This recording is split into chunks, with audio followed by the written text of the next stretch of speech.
Welcome to the Capstone Conversation, where you learn about what's happening in the greater East Bay. I am your host, Jared Asch. We've had lots of conversations about transportation innovation. Now we're going to look about how we could use our waterways here in the Bay Area, because we have this amazing bay right here that connects us. Instead of going over a bridge, can you just go over the water? Today, we are joined by Seamus Murphy, who is the executive director and CEO of the Water Emergency Management Agency, which oversees ferry operation here in the Bay Area. Seamus, thank you for joining us. Did I get your title right? Just about executive director of the Water Emergency Transportation Authority, but it's just easier to say San Francisco Bay Ferry. That's the service that we operate and the brand that we operate it under. That's sort of the easiest way to introduce what we do. Tell us a little bit about yourself and what the agency does, right? Other than move boats from one place to the next. I like the way you teed it up with all of these waterways that are totally underutilized around the bay. What we do is try to utilize those in a better way. And we've been doing that for a little more than a decade. We're one of the newer transit agencies around the Bay Area, but we were the fastest growing transit system in the Bay Area before the pandemic, and we've been one of the fastest systems to recover. We have today 7 routes that we operate around the Bay, mostly bringing riders from the suburban areas, outlying areas of the Bay into San Francisco. And we have 16 vessels that we use to operate those routes. And we have 2 more vessels on the way. We've been expanding our service and our fleet pretty consistently since we started operation in 2011. And we've done that because demand for ferry service is pretty high. It's definitely one of the number one ways to travel around the Bay. It's one of those transit modes that once you try it, it's hard to use a different mode. It's easy to get people to make the shift once they use one of our services. That's what we're focused on, is trying to get more people to try it once, knowing that they're going to become repeat customers after they do that. Tell us a little bit about yourself as well and your background and how long Sure. you've been there since its founding now? No, I've been here for a little more than 3 years. I spent about a decade at the Caltrain commuter rail system, helping to raise the money and develop the plan to electrify that service. That's a diesel commuter rail service that has been around for more than 100 years and had some plans to electrify for actually a couple decades before we been able to make it happen. $2.5 billion project that we successfully were able to implement. And later this fall, they'll turn the switch on and start operating electric trains for the first time. It's going to be a huge benefit for folks on the peninsula, more frequency, shorter travel times, increased ridership, which that system definitely needs coming out of the pandemic. And I moved over to the ferry system to sort of do the same thing. We have some of the same regulatory requirements that are state air quality related requirements that a commuter rail system has, that our bus agencies have to decarbonize and reduce emission. And ferry service is today 100% diesel. We're the cleanest ferry system in the country, but we know that we can do a lot better. They're doing things better overseas and around the world, where they've successfully decarbonized a good chunk of ferry service, especially in the Scandinavian countries. And we've learned a lot from them over the last few years, and we're planning to replicate a lot of what they're doing here in the Bay Area.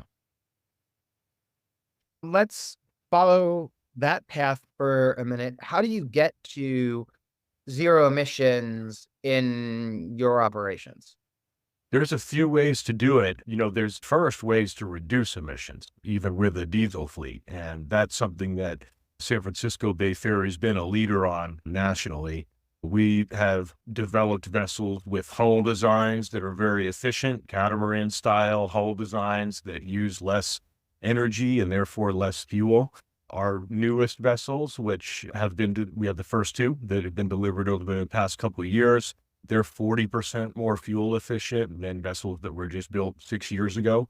You can do a lot just with the evolution of hull design and the use of renewable diesel, and 100% of our system uses renewable diesel as a fuel source.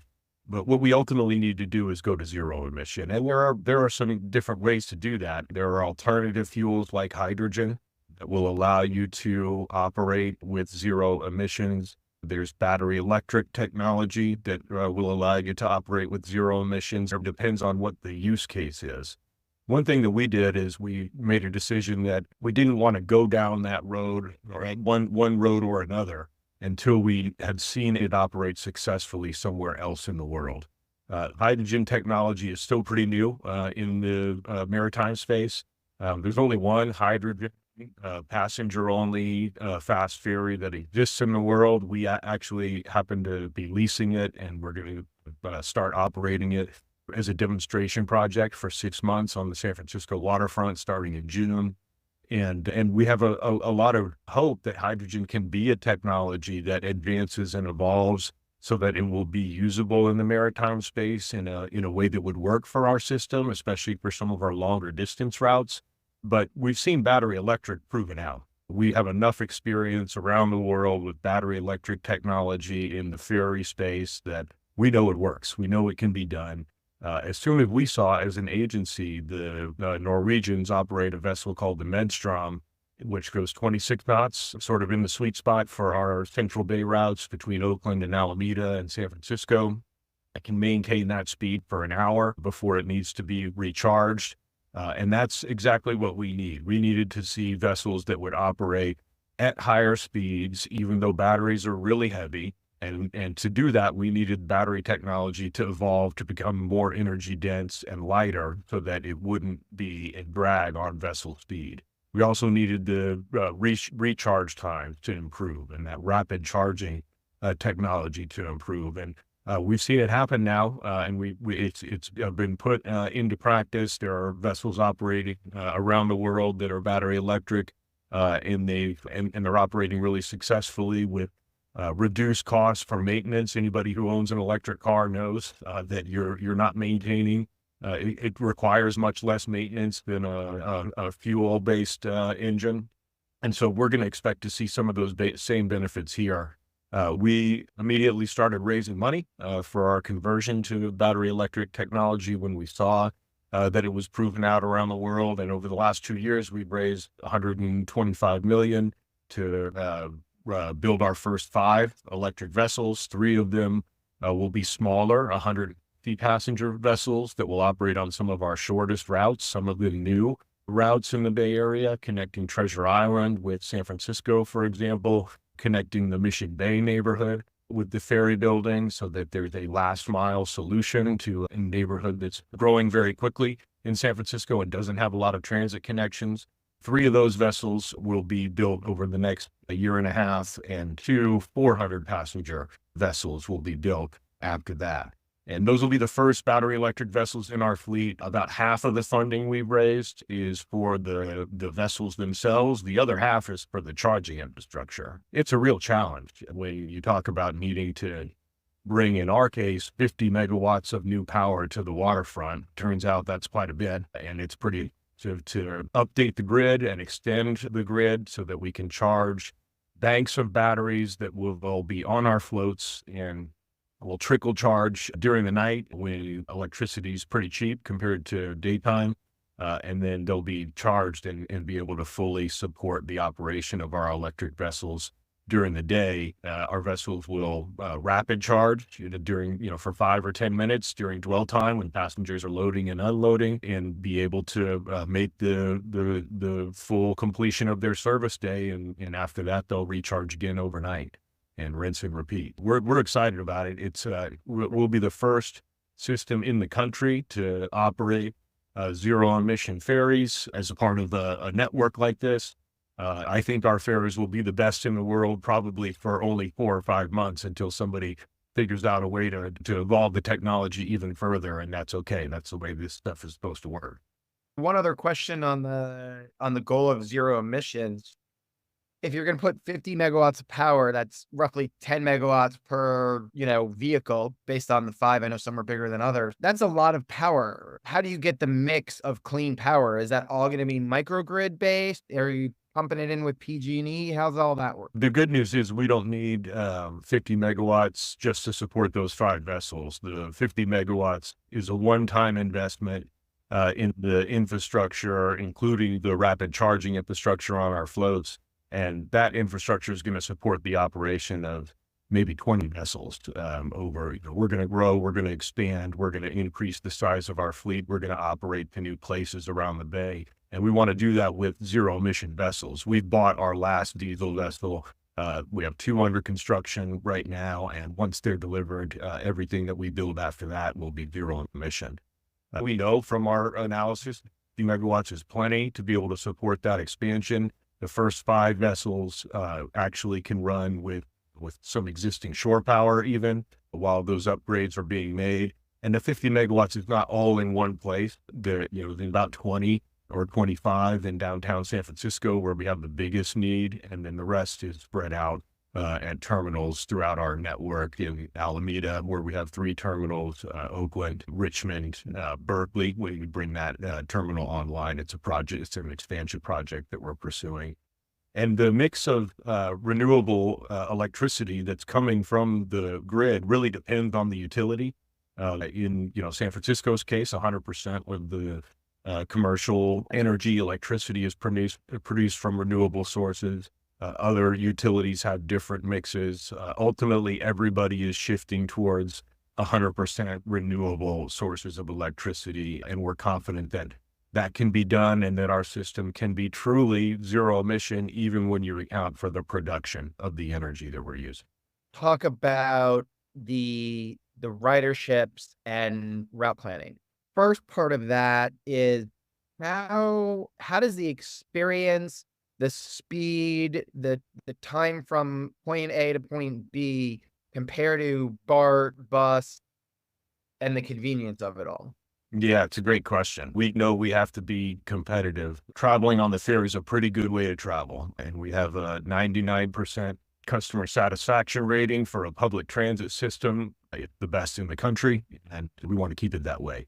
Views will do a lot, concessions and other amenities that are unique to our system will do a lot to make it a great experience for the rider. But when you run a transit service, nothing makes up for frequency and travel time. You need to be able to have those 2 things be competitive with other options.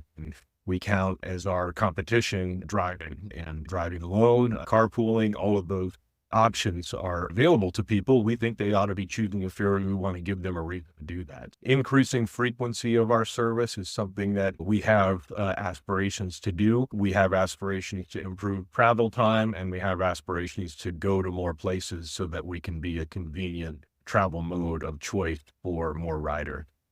Ultimately, all of those plans are captured in something that our board just approved a couple of weeks ago. We have a 2050 service vision that's part of a larger business planning process. And that service vision lays out what the ferry system will look like a couple decades from now.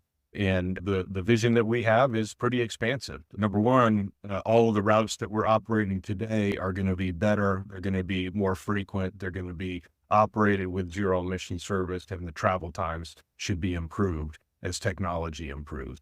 The vessels that the newest vessels that we have in our fleet have the ability to operate at faster speeds than the current vessels running service to Vallejo, our longest distance route, for example. We have opportunity to improve the travel time there. There are some vessel technologies that we're looking at demonstrating in the future that can operate at higher speeds with no wake.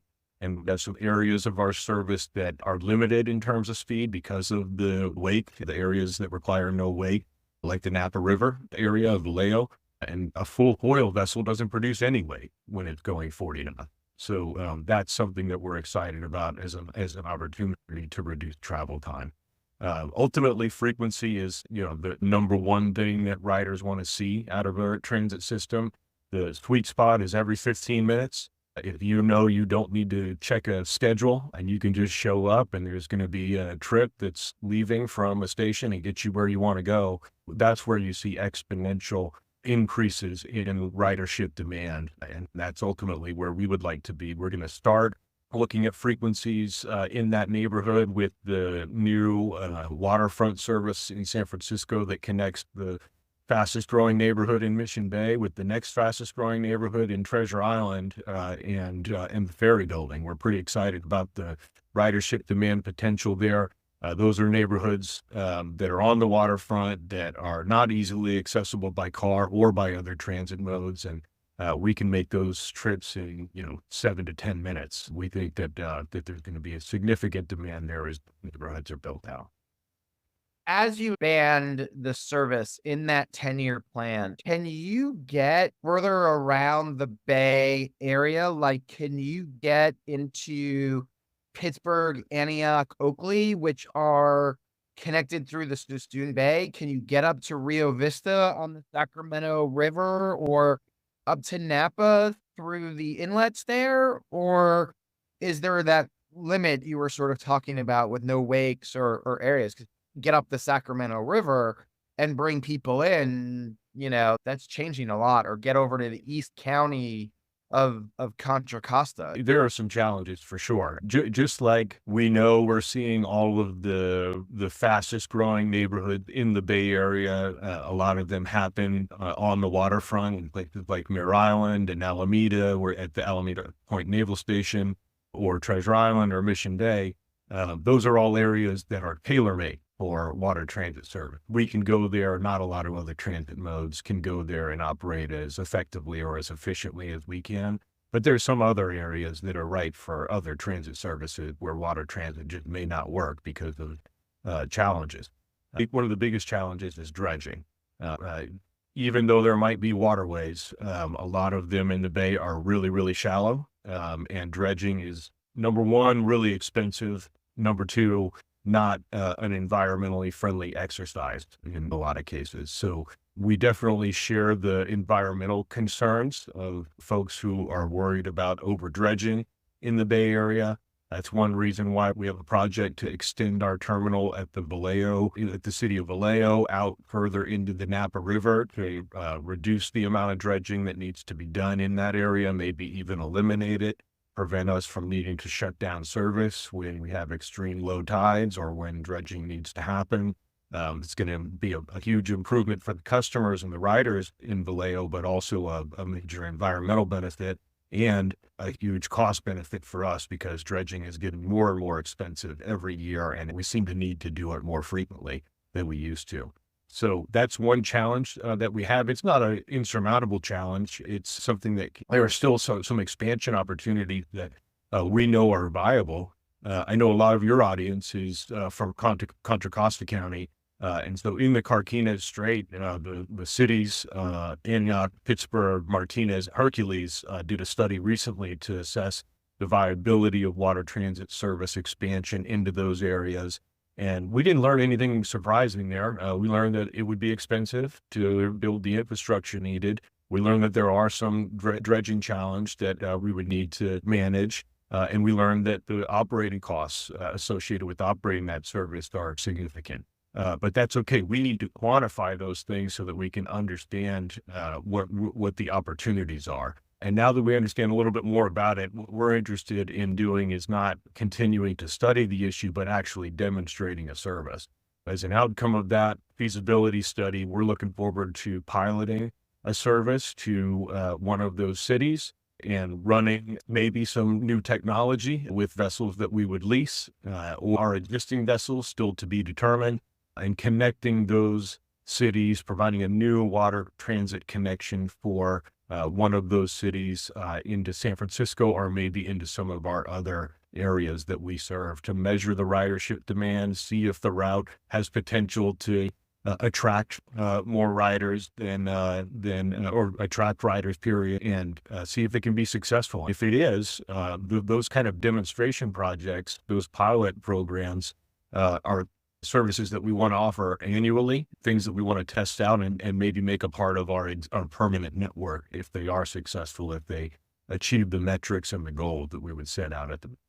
There'd be a lot of economic development bringing in more people through that path in East Contra Costa County for equity, for traffic solutions, if you can get in there. But I realize, like you said, right, if you have to dredge, it becomes a lot more costly, a lot of environmental concern. But the fact that you're looking at it and trying to develop a plan gives hope, right? It has to be part of a long-term solution in a master plan for the region's transit. Yeah, and not even just developing a plan. We actually want to operate a service and demonstrate it for a period of time as part of a pilot project. And that's something we're doing with the hydrogen vessel, running it for 6 months, testing the technology, getting our crews familiar with operating the technology, learning about the supply of hydrogen and the challenges associated with that. Pretty expensive. The price is variable. It's hard to get. There's no green hydrogen available right now in California. Those are all things we're going to learn. We're going to a lot of the same types of things. What are the challenges? What are the opportunities when we operate a new service to a city in the Carquinez area? How do you study the potential demand for the service? There's a million ways to study it, right? You can do the demand analysis. You can use the cell phone data to measure where people are traveling from and origin and destination data. That stuff is all helpful, but I'm a firm believer that you don't really know until you put it in place. So, if we can run a service and it's attractive and those vessels are full, that's a pretty good sign that the demand is there and it's something that's going to grow and be sustainable over time. And we certainly need it to be, because even though fare box recovery is not as important as it used to be to Bay Area transit systems, it shouldn't be as important as we used to think it was before the pandemic.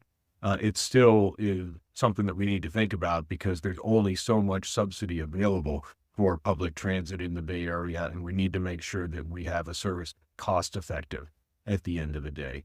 Ferries were, sort of had a bad rap from a cost effectiveness standpoint at one point in time. We've done a lot to improve the efficiency, and today the ferry system is the sixth most efficient service from a cost standpoint when you look at the cost per passenger mile, which is the most important metric to look at when you're measuring efficiency.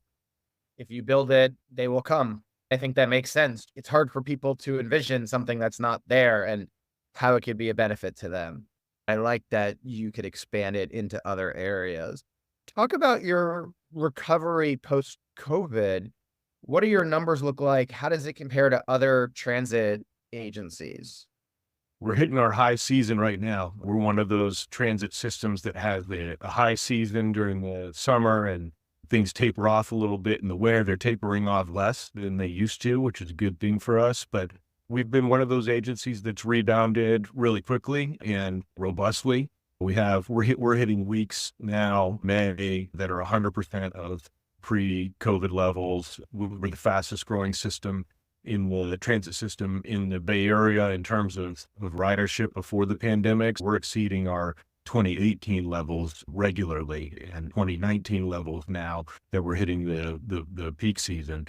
So, it's good, but costs have gone up. A common refrain in the transit world is that we don't just need to get back to pre-pandemic levels. We need to really dramatically exceed pre-pandemic ridership levels if we're going to really recover in a way that keeps us out of that transit doom spiral that people talk about, where we don't have as many riders and need to cut service, and then have even less riders and need to cut more service, and pretty much eventually you're cutting down to nothing. We don't have that issue, thankfully, at San Francisco Bay Ferry. Our ridership numbers are good. We credit that to the way we handled the recovery from the pandemic. We used the federal COVID relief funding that was provided nationwide to transit agencies to bring back our service really early. We were the first Bay Area system to fully restore our service, and we did it in a different way. We didn't just bring back the same routes, the same frequencies, the same trips that we had before the pandemic. We recognized that the system needed to operate in a different way to cater to what was an evolving travel market in the Bay Area. Number one, we reduced fares. We recognized that you have a supply and demand problem. We need to really increase the demand and make our system as accessible as possible, make it as convenient as possible, as affordable as possible for as many riders as we can. And before the pandemic, people paid a premium. Riders paid a premium to ride the ferry. You could take BART or an express bus for a lower fare. We just didn't think that that was the right approach. We like the idea of making our fares consistent and aligning them with other transit modes operating in the same corridor so that riders can just choose the system that works best for them without needing to worry about cost. And we saw a lot of riders decide to choose the ferry instead of other services, and certainly instead of driving when we brought our service back. We saw ridership double overnight when we brought it back in 2021. It's grown consistently over that time. Our weekend ridership was immediately growing rapidly and recovered to 100% of pre-pandemic levels really quickly. That's because people just were back to doing what they were doing on the weekend. The weekday ridership, as you would expect, has been slower because they're not back, all of them, to doing what they used to do during the week. It's still been increasing. Commute ridership has been increasing as more and more people go back to work. We've been beating the office occupancy rates in San Francisco steadily and consistently, even though the office occupancy rates have been fairly flat and maybe just increasing slightly. Our ferry ridership has been increasing at a higher rate. So those are our goals. We look at our peers. BART and Caltrain are probably the peers that our ridership market most closely corresponds to. And those systems are certainly struggling in terms of ridership, and we know why. It's a big challenge, and they have major challenges to deal with. Caltrain has an electrification project that hasn't allowed them to restore consistent service over time. BART has some public safety issues that they've done a tremendous job of addressing. We'd like to continue to be the number one regional transit system in terms of ridership recovery. Ultimately, we need to just get as many people on the transit period as we can. And we're working as a collective group of operators throughout the Bay Area to do. You failed to mention one key amenity that I believe you guys have. You guys serve coffee in the morning on the ferries, right? And that's profitable as well.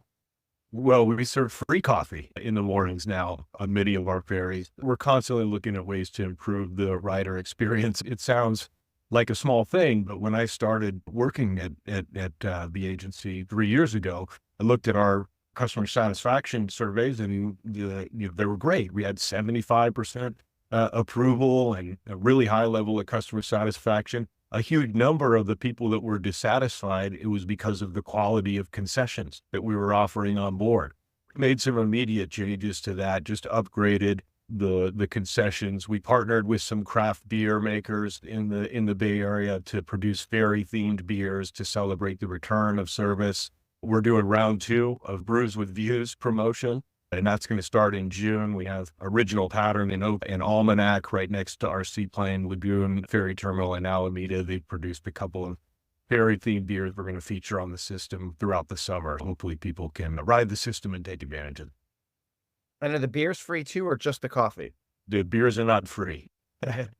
Just, but it's interesting when you talk about your customer satisfaction survey that people wanted the improvement in concessions, considering or Caltrain doesn't even offer that.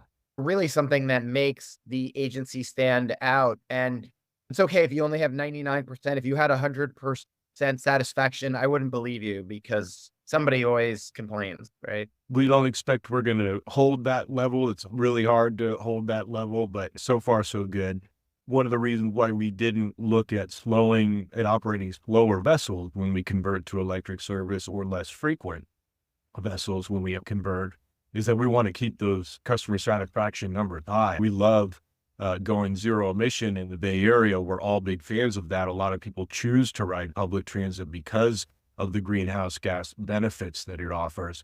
But as soon as you tell people their trip's going to take longer, or there's going to be less frequent service, you're going to lose a lot of riders no matter what. Our goal is to maintain that customer satisfaction rating, maintain the quality of our service, while at the same time reducing emissions.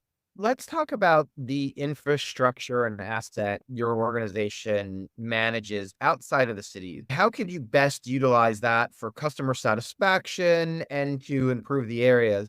I believe in Vallejo, you guys have lots of parking facilities. I believe in some other areas like Richmond too. Can you talk a little bit about some of that stuff? We don't own any of the parking facilities. Those are owned and managed by the cities that we serve, but we have great relationships with them and decisions about bicycle parking capacity or how much to charge for parking in various places. Those are, made in coordination with us. One thing that we know we can work collaboratively with cities and with other transit agencies that connect to our system to improve is just the first and last mile options. Most people don't live right next to the ferry. More and more people do because we're serving some of these growing waterfront communities, and that's great. The best first and last mile solution is just a walk from your front door to a ferry terminal. But most people need to take a first last mile mode that's different. We've been expanding options there. We have a TNC program that Solano County Transportation Authority offers that provides discounted Uber or Lyft ride for riders that are connecting to the ferry terminal. We want more and more people to know about that and take advantage of it. And it is widely utilized, and it's a great amenity for Solano County residents. We did a similar TNC discount for riders when we had to close down our Main Street terminal in Alameda. We offered free rides for riders that used to use that station that would need to use the Oakland station instead for a period of time. And we didn't lose any riders during the time that we were at our rehab work at Main Street. I think largely because we made that option available to people. We've seen bike access to the ferry dramatically improve. I think part of that is because of the work that cities are doing to improve bicycle infrastructure throughout their communities, and especially to destinations like ferry terminals.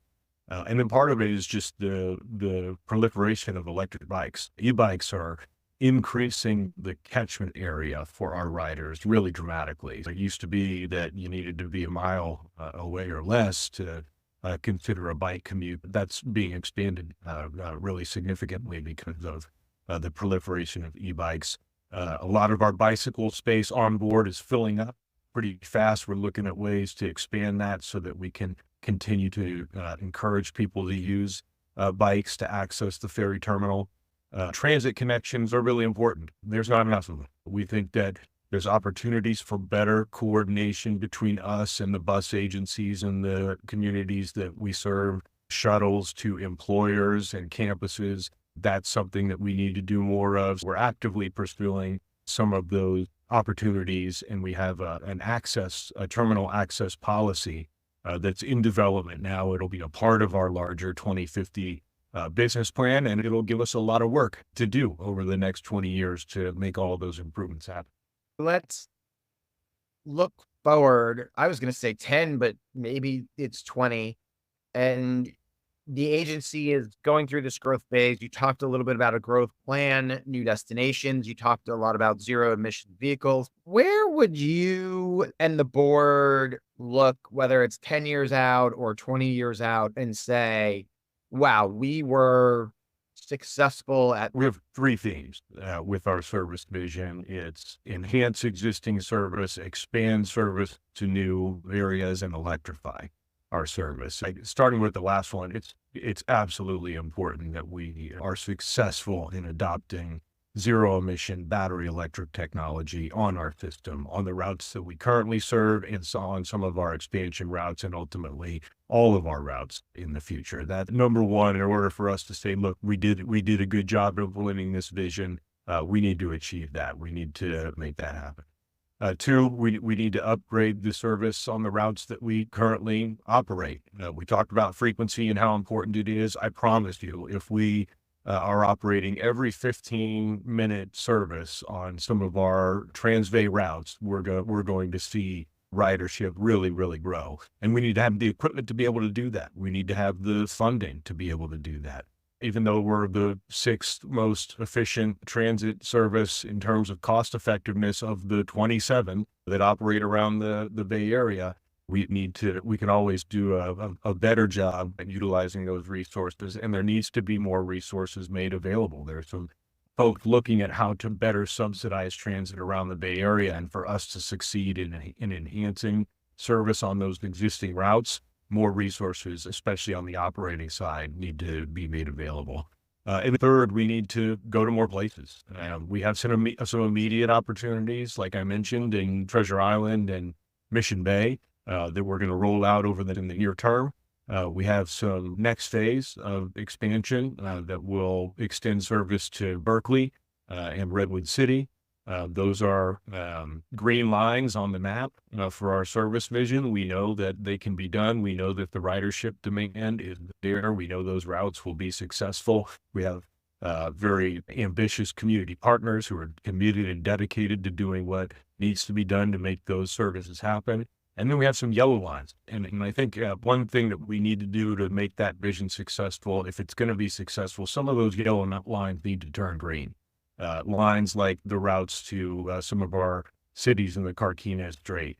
New lines on the map that don't necessarily connect some of the outlying areas in San Francisco or in the Bay Area to San Francisco. The system today looks like a hub and spoke. We've got the hub in San Francisco and then a bunch of spokes going out to suburban areas or outlying areas that are urban that we serve, and giving people a water transit option to use in those areas. It's important to get to San Francisco, but maybe a hub and spoke is not what we need to look like in the future. Maybe it's more of a spiderweb approach where you have connections to Marin and the East Bay, or a connection between Vallejo and Oakland. Those are pretty hard commutes to make in a vehicle or even on other transit modes. And if we can present an option that's more compelling, that's more convenient, that's affordable, and it offers the world-class amenities and service that we operate on other routes, I think that we'll be successful. So hopefully some of those yellow lines will turn green eventually over the next couple decades.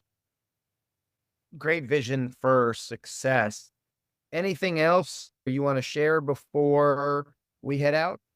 Well, let me make a little pitch for public transit generally in the Bay Area. I think everybody knows no region has been hit harder by the pandemic and work from home trend than the Bay Area has.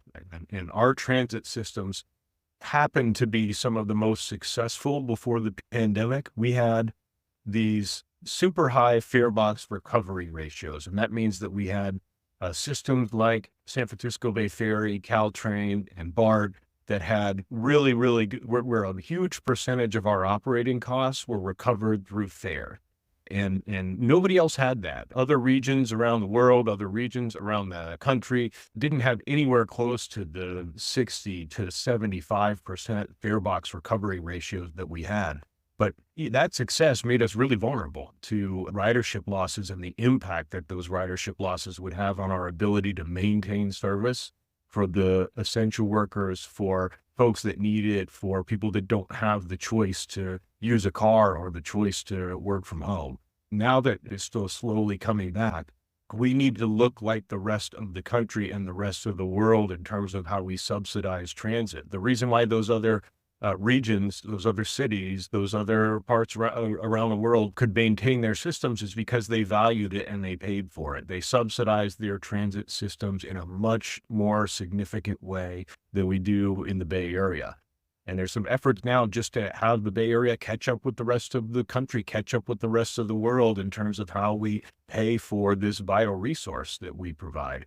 I hope that your listeners will give that some thought when some of those opportunities come up, and support efforts to provide transit with the subsidy that we need to be able to maintain service, to be able to get cars off the road, to be able to transition our services to zero emission and improve air quality, improve the economy, and create jobs for the region. It's really important that we do that. I appreciate it. Seamus Murphy from SF Bay Ferry. Thank you for joining us on the Capstone Conversation. Thanks for having me. Wait, don't leave yet. Hit subscribe. Make sure you get the weekly updates. We have a new episode every Wednesday for stuff happening in the East Bay. In the meantime, Follow me on LinkedIn, Jared Asch, or check out our firm where we have a weekly newsletter and blog at Capstone Government Affairs on LinkedIn. Thanks for joining us today on the Capstone Conversation.